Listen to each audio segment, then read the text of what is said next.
Kia ora and welcome everyone to our fourth webinar to date. My name is Claire Barber and I am a Teaching and Learning Specialist with Promethean here in the Australia and New Zealand region. Today we are tackling the digital curriculum with a specific focus on years 0 to 4 or foundation to 4.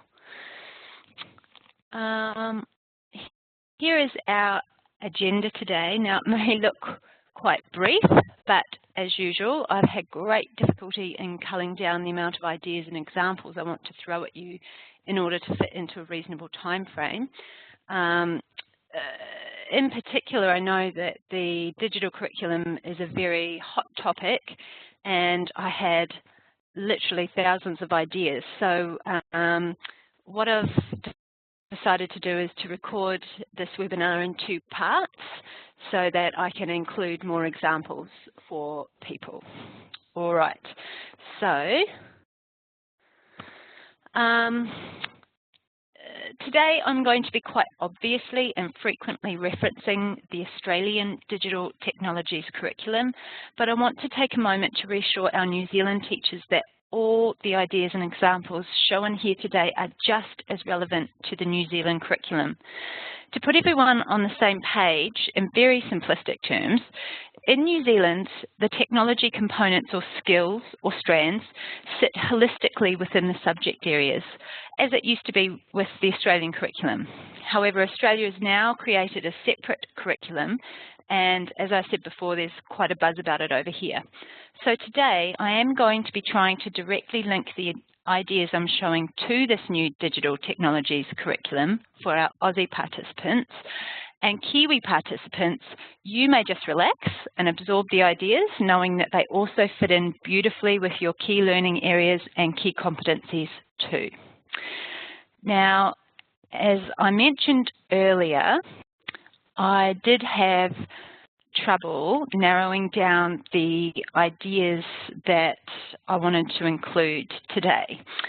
There are literally dozens of ideas I could have shown for nearly all of the learning outcomes for how Promethean products fit in with this curriculum. So I had to use some parameters for culling them. This quote is from an introduction to the digital technologies curriculum. Many of you may have also watched an introduction video from a Kara like me on YouTube, but this particular quote struck a chord with me because in essence it's what I wanted to make sure I did today. I wanted to cover a range of subject areas. I wanted to try to promote a range of skills that are transferable, and I wanted to try to ensure that the ideas were as relevant as possible or as personal as possible to students' lives. In addition to this, I also wanted to ensure I addressed key concepts of the digital technologies curriculum, in particular the deeper thinking elements of abstraction and data. And if you're wondering what abstraction is, it's about dealing with ideas rather than events.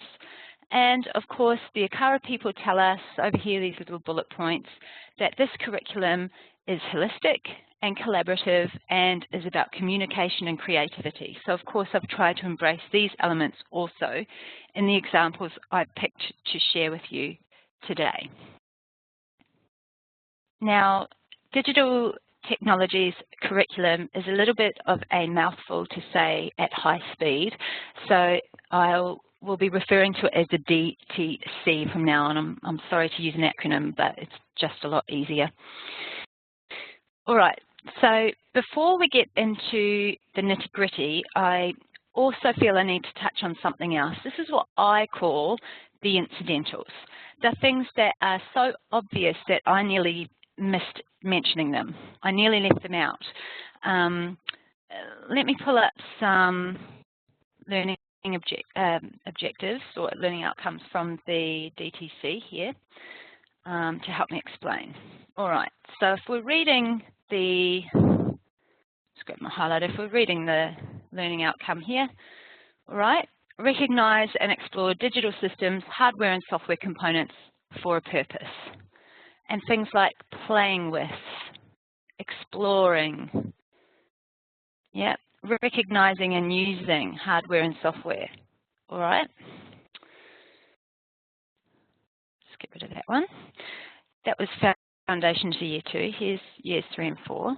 All right. And this time round, we've got identify and explore a range of digital systems with peripheral devices for different purposes, blah, blah, blah.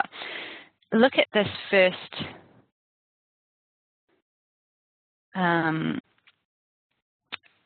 level descriptor. Okay. By definition, if you simply, in other words, turn on your Promethean interactive whiteboard or your Active Panel Touch, and you allow students to interact with any kind of software on it that you have a license for, I will add, you will technically tick the boxes of those learning objectives. All right? Now, as teachers, however, I am sure we all care a lot about the quality and the depth of the learning involved, and so that is why we are all here today, to learn how we can promote that. And in particular, we're going to be looking at how we can use the ActivInspire software, some of the tools and the capabilities of the ActivInspire software to provide students with the opportunity of this quality learning and deeper thinking. Now, excuse me, by using the tools and the capabilities of the software today, we will find that we will also be incidentally allowing opportunity for those learning outcomes to occur. Okay? So, that aside, let's get started.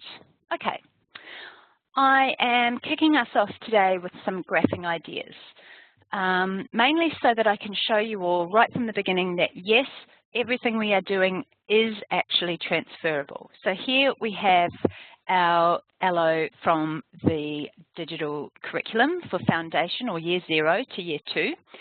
And over here we have the content descriptors. All right? Okay. Yes, I could have done an activity for each and every one of these, but I've just picked out the 4 which I thought most strongly related to the graphic activities. Now, looking at this page, you could be forgiven for thinking that you are in fact looking at a maths curriculum. New Zealand teachers, note please the top content descriptor here, this top box, all right? If I head out to this link up here, which will take me to a unit of work from New Zealand Maths for the same age group. Oops, try again. Oh look, I like trucks. If I scroll down a little bit here, I know it's very tiny text. Let me paraphrase it for you. It is a unit about gathering, sorting and displaying objects or data like favourite toys. It's almost a bit like they've borrowed the idea straight from you, New Zealand, a little bit like Pavlova or Farlap. All right, and if I was to go to the Australian mathematics curriculum, all right, you're going to see, again, very, very similar learning outcomes or learning objectives and content descriptors there. All right, so this particular learning outcome or learning objective from the DTC also links very nicely with mathematics in both New Zealand and in Australia. Now, I've just popped out on the Aussie Maths curriculum to the work samples or portfolio of work samples, just so we can take a quick look at the type of activities that the curriculum is suggesting for maths, and you're going to see an overlap with what we're doing today. Basically, they're talking about the students putting forward questions for a survey and gathering the data and then graphing the data as well, or displaying the data. Okay, so without further ado, we're just going to pop to actually the years 3 and 4 and have a quick look. And here we've got a couple of LOs in the year 3 and 4 category for the Digital Technologies curriculum, or the DTC. And once again, you will see that they're very mathsy. Oops, let me just move my toolbox over here for you. All right, these ones in particular. Okay, so let's take a look at our ideas here. All right, so posing questions or collecting the data for our survey. A few ideas for you. With young children, it's probably going to be all about the concrete. So you might have asked them, like in the I Like Trucks unit, you might have asked them to bring in a favourite toy from home, or they might have chosen a favourite toy or game from the classroom equipment. So how then do you keep that concrete material in their hand and use your digital curriculum? Well, you might take pictures of the toys, all right, photos of them. So you take a digital camera, you snapshot them, you then take the images from the camera and you pop them into your flip chart page. Now, if you were with us for the first webinar, you'll remember that I went through using our desktop toolbar or toolbox, which is this icon up here. Hopefully you can see I've highlighted that. It's the blue screen with the crossed tools on it there. And when I click on it, it takes me out to my desktop, all right? And I get a round toolbar, and on that toolbar I have the camera. And I'll just move this up a little bit. We might as well take a snapshot of something relevant. I've got a whole lot of camera tools I can choose from, and I can choose where to send my image. I'm going to put it on the current page. It's going to make a loud click, sorry. All right, and then I can pop back into my flip chart, and there's the image. All right, so this is how I got all of these little images of tools into the page, or onto the page rather. All right, so this idea ticks an incidentals box. Incidentally, the students are using peripherals as well as learning how to make, how to take data, in this case an image, and transfer it from one device to another. Alternatively, you could have the students draw an image of their favourite toy. Okay, they might do this on paper. You could then scan that, and it could be added to the flip chart page using your desktop camera tool in the same way we just did for the photos.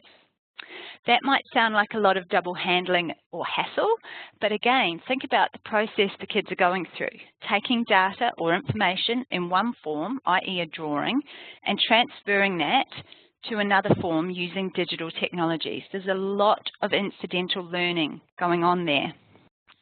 So whilst it might be time consuming and a hassle on the surface for you as a teacher, look at the learning for them that's there, that's relevant to your digital curriculum.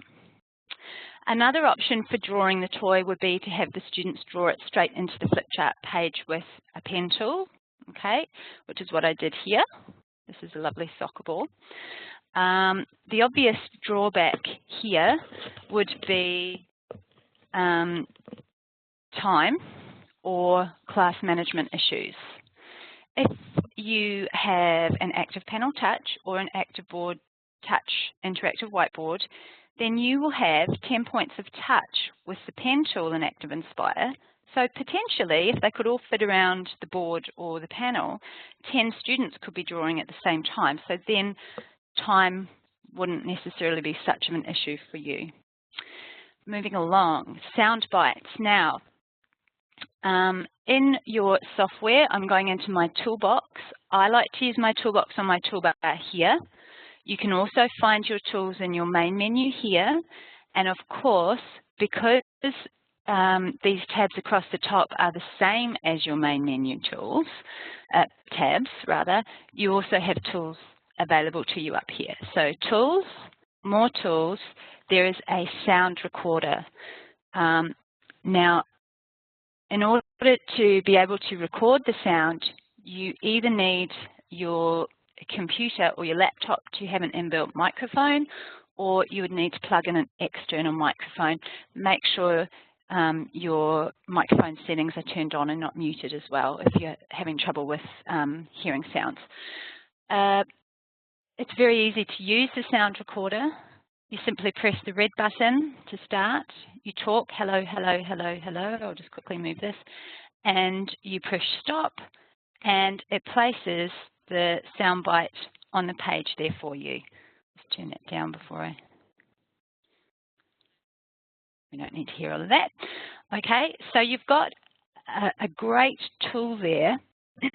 And the idea here is that with that tool, you can then record both the students' questions that they're posing and the answers, and that's one way you can collect the data. I like this idea. It's simple, and it's a great way to reinforce to the students that data comes in many forms. All right. Along that same theme, you could use a Vimeo or a Flip video or another video recording device to film students doing surveys. So you could do an interview, in other words. And then you could add this to your flip chart page. So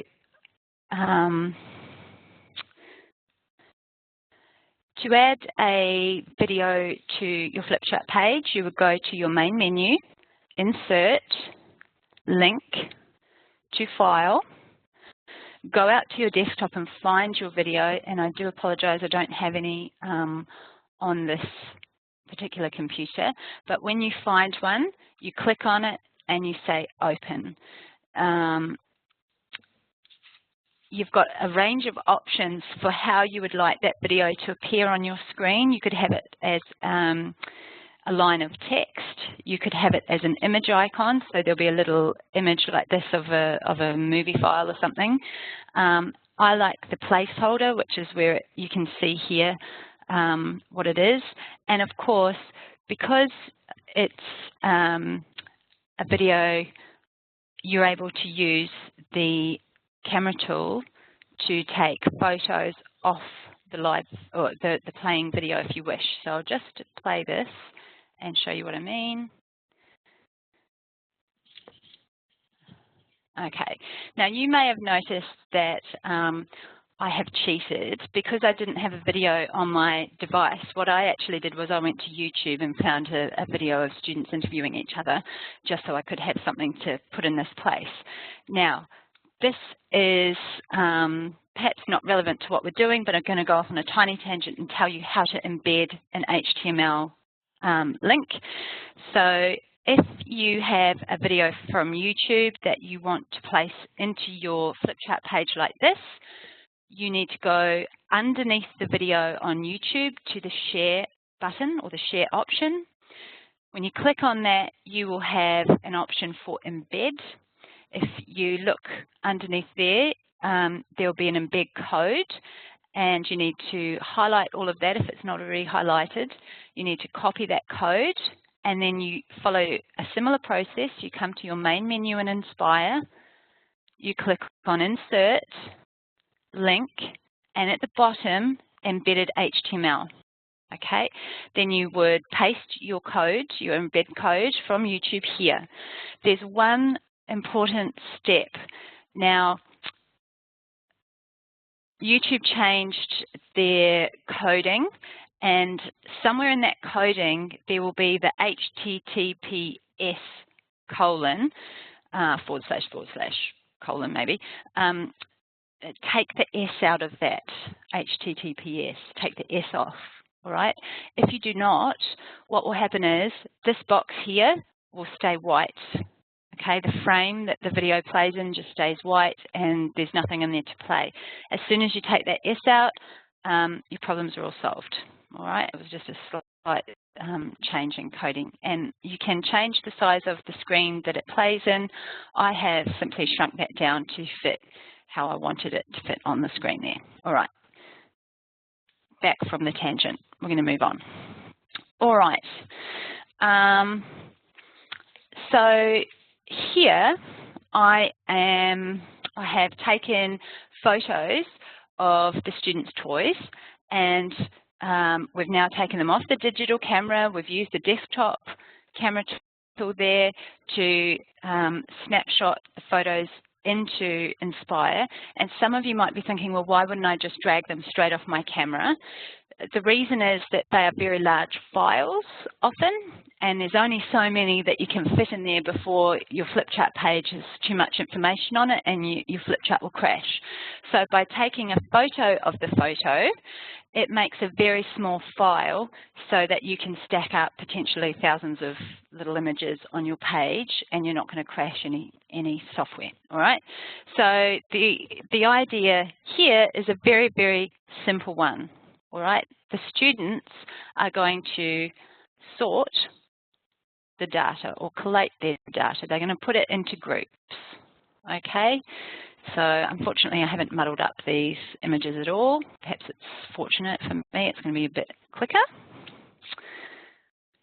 All right, so the kids are grouping their different kinds of toys. I might resize those a little bit. All right, just to make sure they all fit.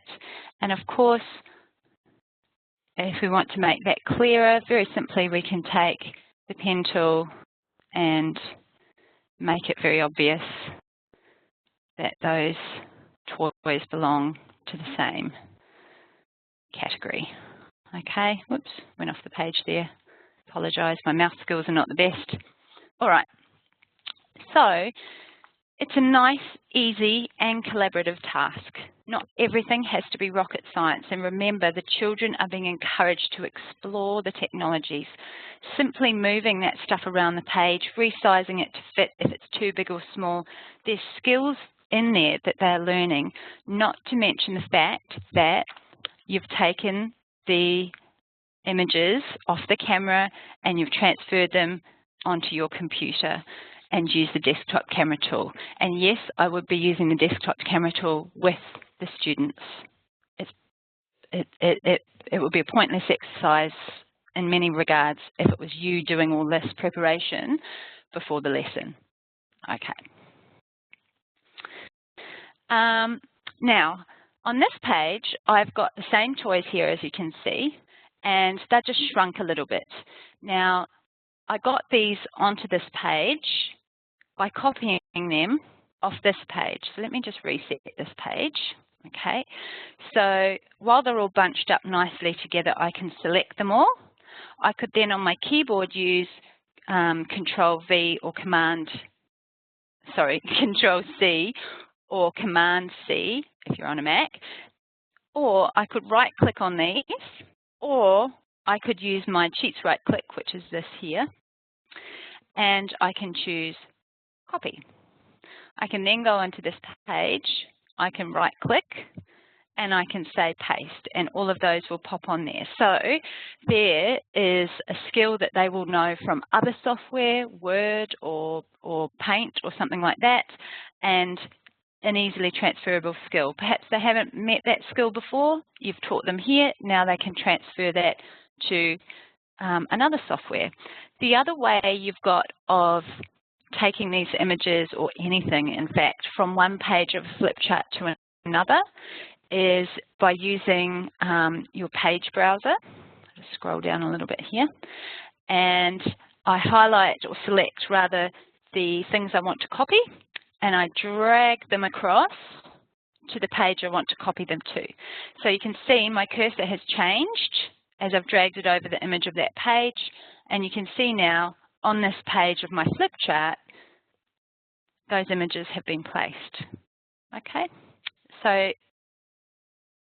there are a number of ways you can get the images onto a page. You don't have to always go back and retake the photos over and over again. Right, so without further ado, let's quickly spread these out.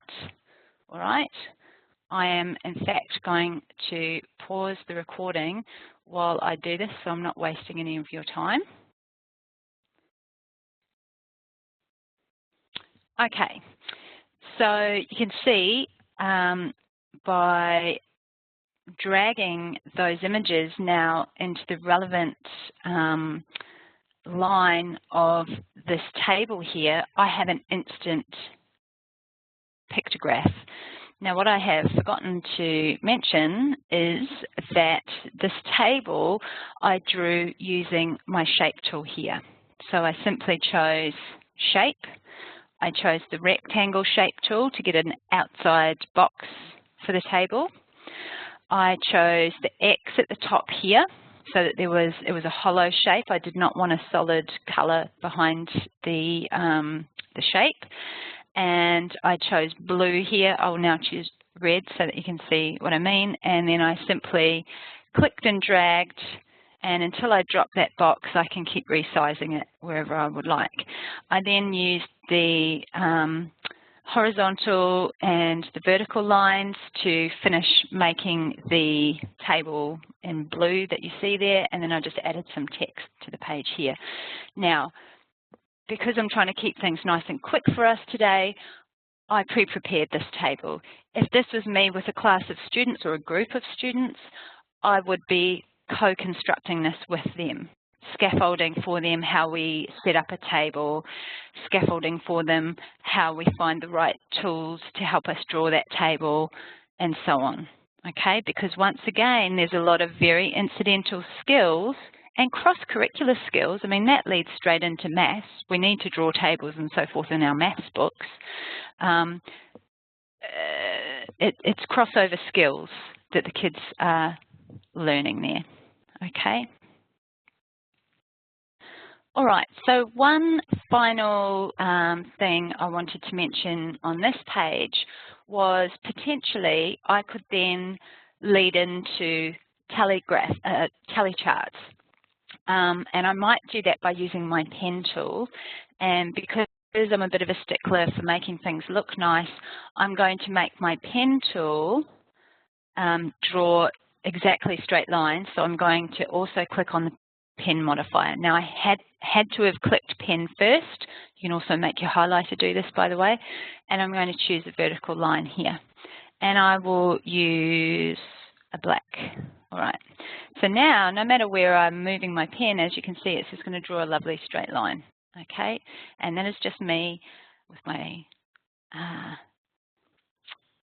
pernickety ways. All right. So I'm drawing one line over top of each of the toys. All right. So one line represents one toy. I won't do it to all of them. You get the meaning. Now, what I'm going to do next is come down on my toolbar to this spray and white bottle here, which is your clear tool, and it lets you remove different elements from your page. So what I've just put onto the page is pen, and pen is an annotation. If I was to click clear annotations, anything written with a pen, so my tally marks here, or this F, which I had to write in by hand because I couldn't find a nice font to do it for me. If I clicked that, they're all going to disappear. Now don't worry, remember you've got undo, so everything always comes back. If I click on clear objects, everything else that is an object on my page, i.e. everything else, will disappear. So now this can lead into a lovely discussion for my students on tallies.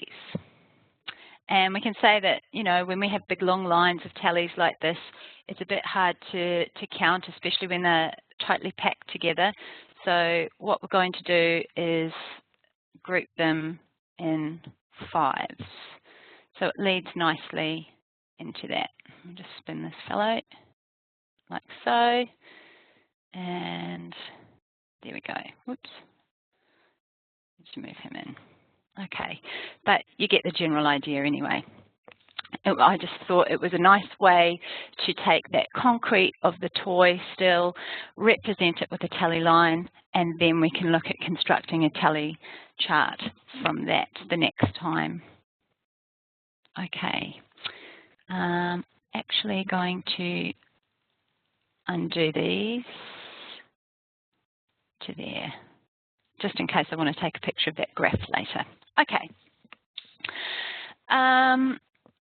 Once again, on this page, for brevity, I have pre-prepared this page, but this is something I would co-construct with the students. Again, I've just set up a graph here.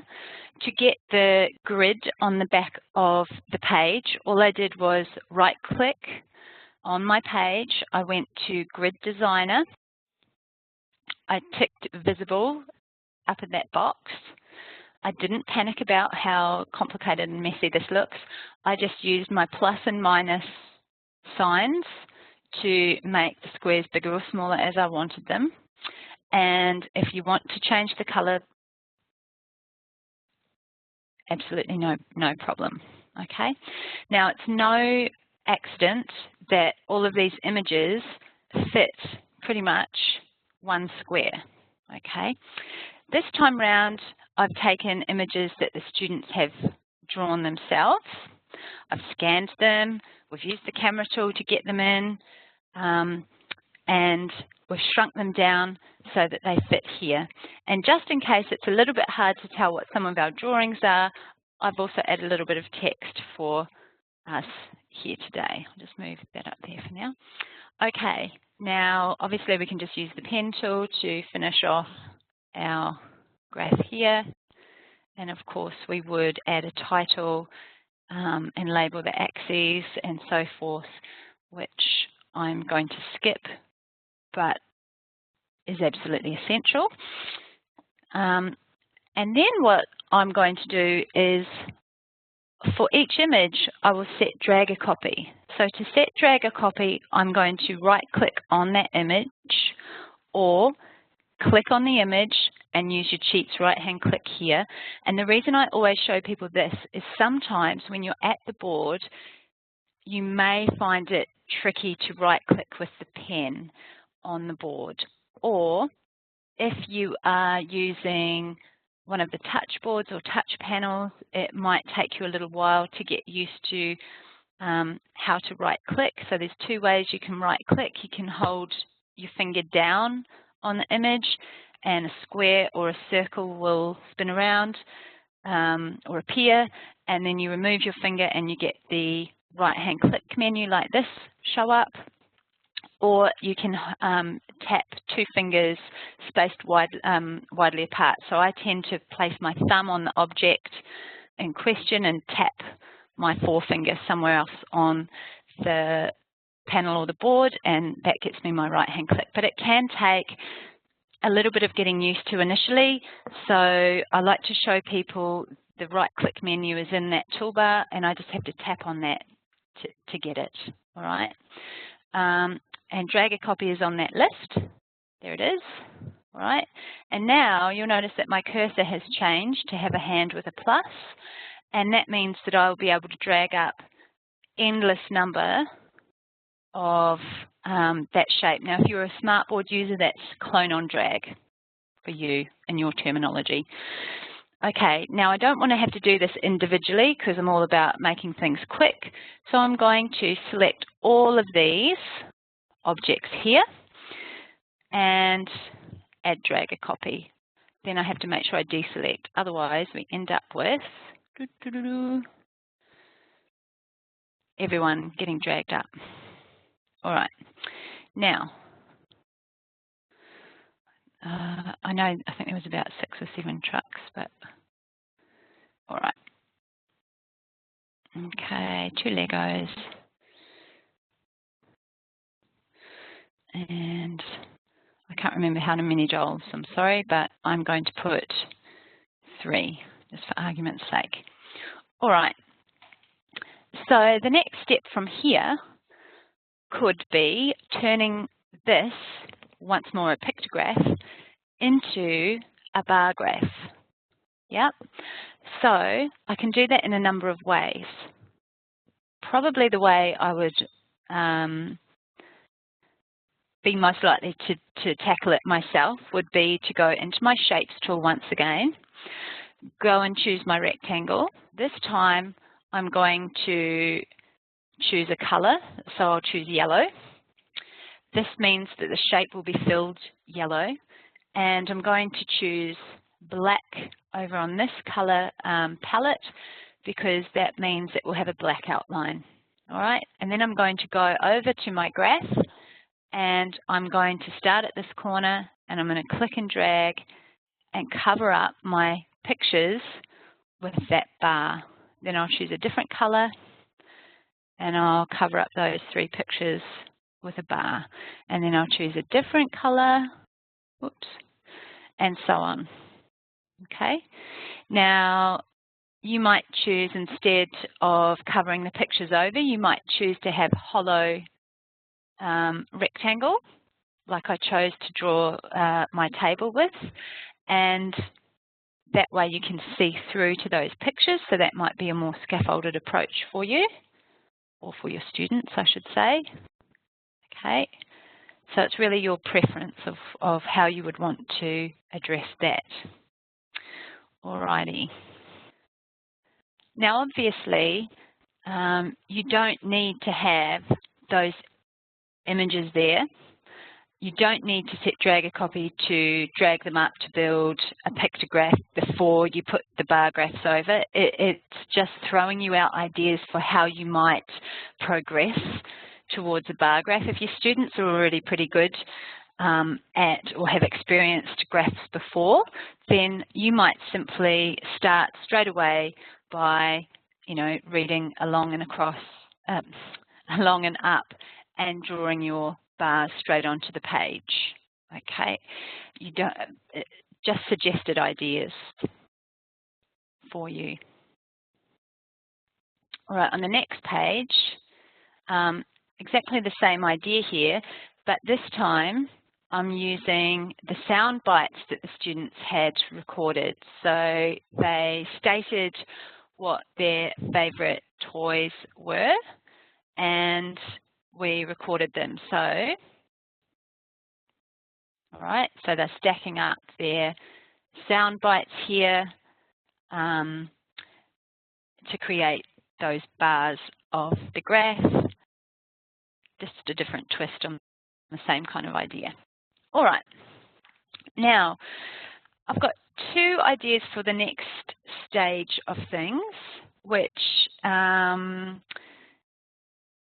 interpreting or analysing the data. So making statements or generalisations about the graphs, for instance. So what I'm going to start with is I'm going to take one of our graphs and I'm going to put it onto this page. So I might use this one. It's nice and colourful. Right. What I am going to do is use my camera tool from my toolbox. So I'm not using my desktop tools, I'm using my camera within the ActivInspire software, and there's a great keyboard shortcut there for this. Now again, I apologise that I haven't labelled my axes properly or given a title, but you'll just have to imagine they're there. Now I'm saving it to the clipboard, so the memory of my computer. I'm going to go back to my page here, and I'm going to right click and I'm going to paste. Now I have a tiny bug that's going to make this appear very large, so just bear with me for a second. I apologise.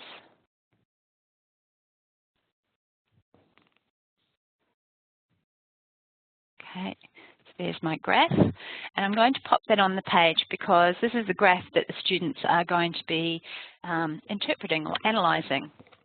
And I've got 2 suggested ways that they could make their statements about the graphs using Inspire. They could either be written statements, or they could be, again, verbally recorded statements using the sound recorder. So because I'm wanting all of the students to make that statement, I could get them to just write on the screen here. I absolutely could. But this is kind of a training session. I'm wanting to give you some ideas in the tricks of the software, and I'm also wanting to give you some ideas for how you can make things just that little bit cooler for the kids. So what we're going to do is we're going to make post-it notes, an endless supply of post-it notes. So over here in my shape tool, this time I'm grabbing the square. I'm going to grab a really skinny black outline and a lovely, let's make it more post-it note yellow, a lovely shoe browser, a lovely square post-it note there. Okay, now with my mouse cursor again, so that I can select this shape, what I'm going to do is I'm going to make that into a container that will contain the student's writing. So just like if I wrote on a sticky note and I moved the sticky note, the writing doesn't fall off it onto the floor, the writing moves with the sticky note. So that's what I want the writing to do on my flip chart page. I don't want it to be left behind. So I've selected my shape. I'm going up to the property browser, which is this white page looking icon here. And I'll just roll a few of these up. I'm looking for the heading that says container, and I can ignore all of it, but the top one, can contain, and at the moment it's set to nothing by default. I want that to say anything. And that means that from now on, that will contain anything I put on it. Now there are some rules. The container has to be underneath the things I want to put in it. In other words, it's straightforward. I can't write on a table, put a post-it note on top of that writing and expect that writing to move with my post-it note because I haven't written on the post-it note. I have to be writing on the post-it note. So we're talking about layers here within the software, all right? So the container or my post-it note has to be underneath things, which is why I've put it on the page first, okay? I also want to set drag a copy. So remember, I'm just going to right click and choose drag a copy from that list, and now I've got that little icon. So now I have got loads of post-it notes that will contain the students' written statements, or, there we go, it moves around, or their recorded statements. So they might be, let me come in here and grab my sound recorder. They might have made a statement. Let's see the most obvious one. Trucks were the most popular toy. There we go, there's my sound bite. I can pop that onto my post-it note. Okay, and move it around. I could put my name on there too, and so on. Now, just to show you, whatever you're wanting to move around with the post-it note has to stay inside the post-it note. You can see here that that piece of writing was just a little bit outside. If I dragged that in, it would then move. All right, and the outside being these white bubbles. So if you've used a triangle shape, you'll find that the bubbles still make a square, and as long as the writing's inside those bubbles, you're good to go. So a few ideas there for analysing or interpreting the data. I mean, obviously the guts of that is you're wanting them to be making statements about graphs, and of course you don't have to make post-it notes to do that. The idea is that then you can save this page, and not only do you have a record of their findings for reference with your students at a later date, you've also got it when it comes to report writing or parent interviews or any other time you might need to lay your hands on that data. Okay. Now, whilst these ideas I've shown you could be adapted for or used with years 3 and 4, they were more to do with the younger children. So let's have a look at some ideas for our years 3 to 4 age bands.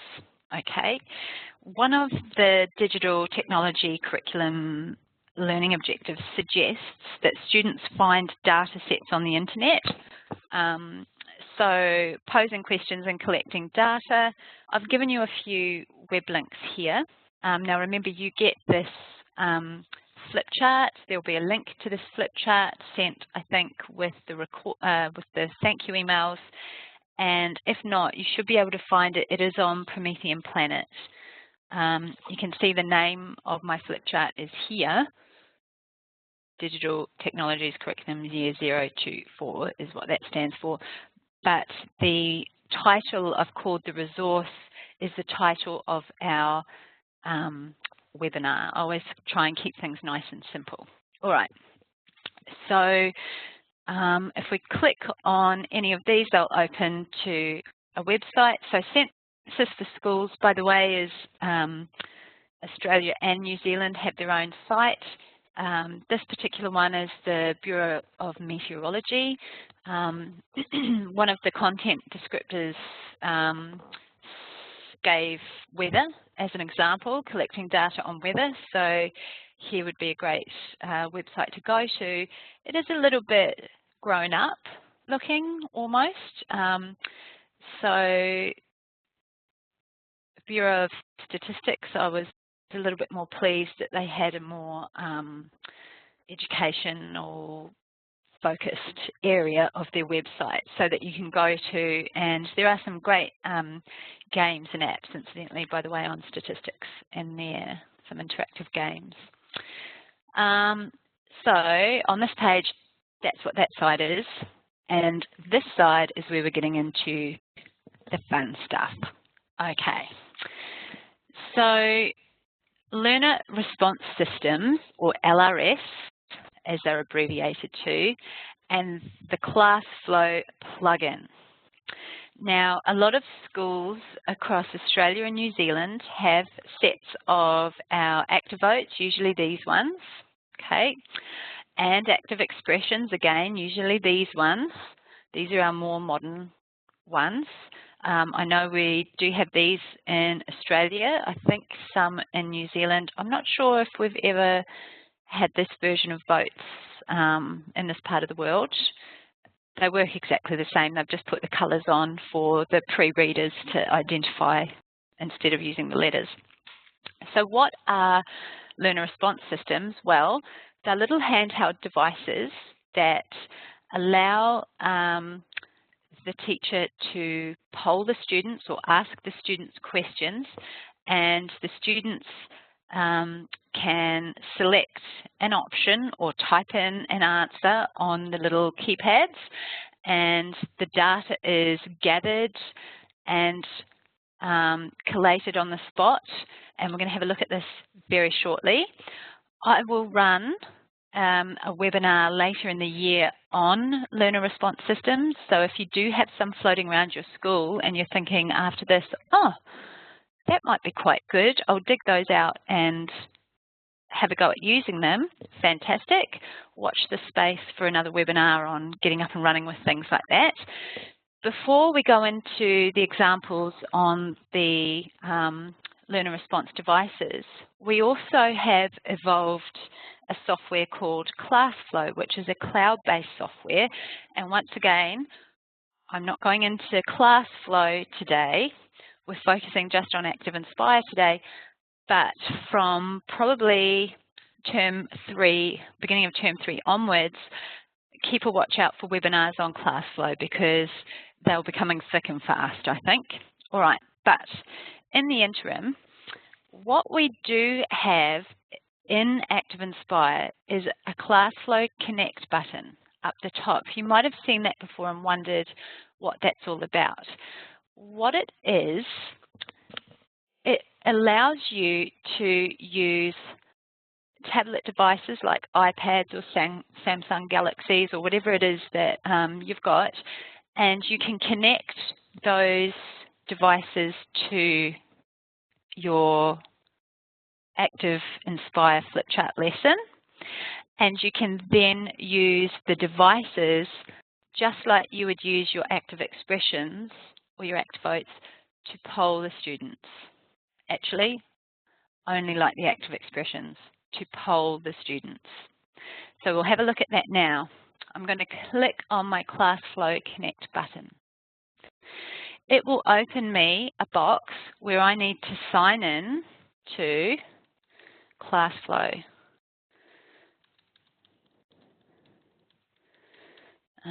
Excuse me while I just remember what everything is. All right.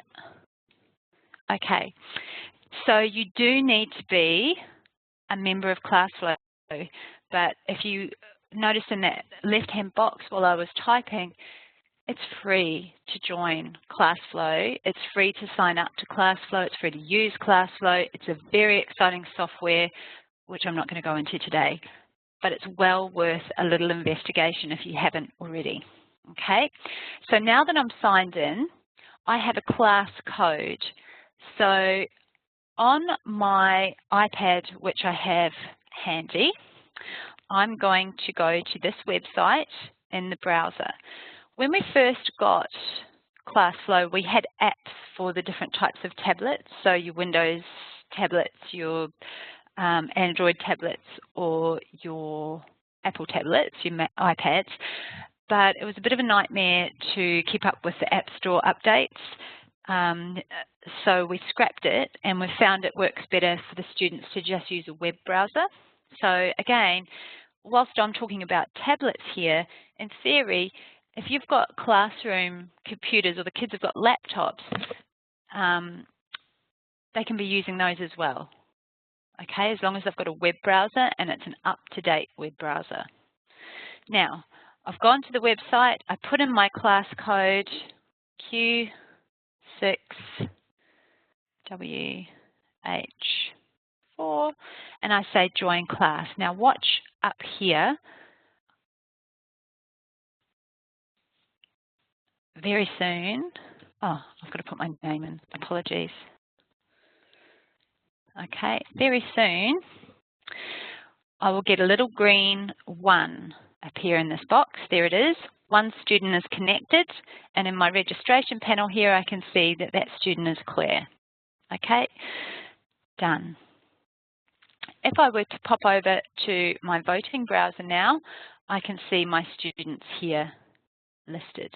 Okay, now just be aware it has to be done under the Active Expressions tab here. This is not compatible with ActiVote. I learnt the hard way. Only Active Expressions. Okay, and the other thing to note at the moment, you can't pre-prepare the questions as we're about to do on another page. It has to be only done with the ad hoc wheel here, the Express poll. Okay, so if I was to ask my students a question now, just for argument's sake, I make this A, this B, and this C, and I'm asking them which is their preference.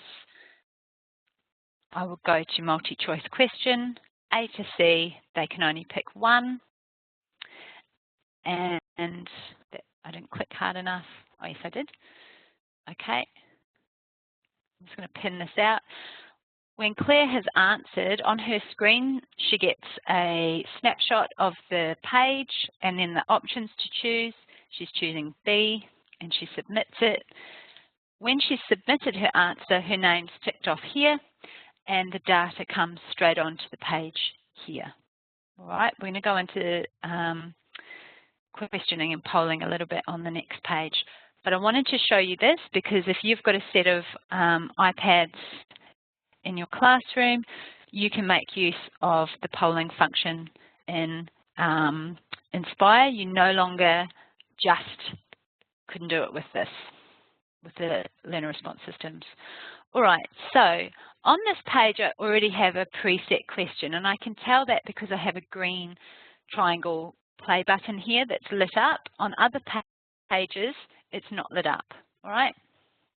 So there's a question already on there. I'm going to right-click on my page. This is where I can insert a question, incidentally, or remove a question. I could also have gone to my main menu and clicked Edit, and somewhere on here, Edit Questions on Current Page, okay? Any one of those, oh, I don't want to click Remove, however, will get me to the Question Master, or Question Manager, rather, and you can see here I've already pre-set up this question. I've chosen multi-choice. There's lots of different kinds of question I could have. Here are the options I've given the students, and the final thing I'm going to do is down at the bottom, I would like to use one of the template pages, and I want it to be this one. I'm going to say apply, and you can see underneath my page is turned now to look like that. There's all of the questioning information displayed on the page for me. So I'm also going to just swap to active votes because that's what I've actually got sitting next to me to use. All right, so they are these little things. Active expressions are these bigger ones with keypad. Active votes have less options for the types of questions you can ask. You can ask a true or false, a yes, no or maybe, or a multi-choice. That's sort of your limit with those. And I'd better just plug in my little hub so that they work. Okay, so I'm going to now start a question by pressing on that green play button.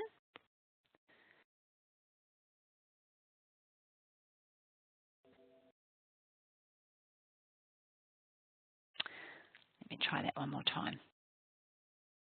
Okay, so let me just,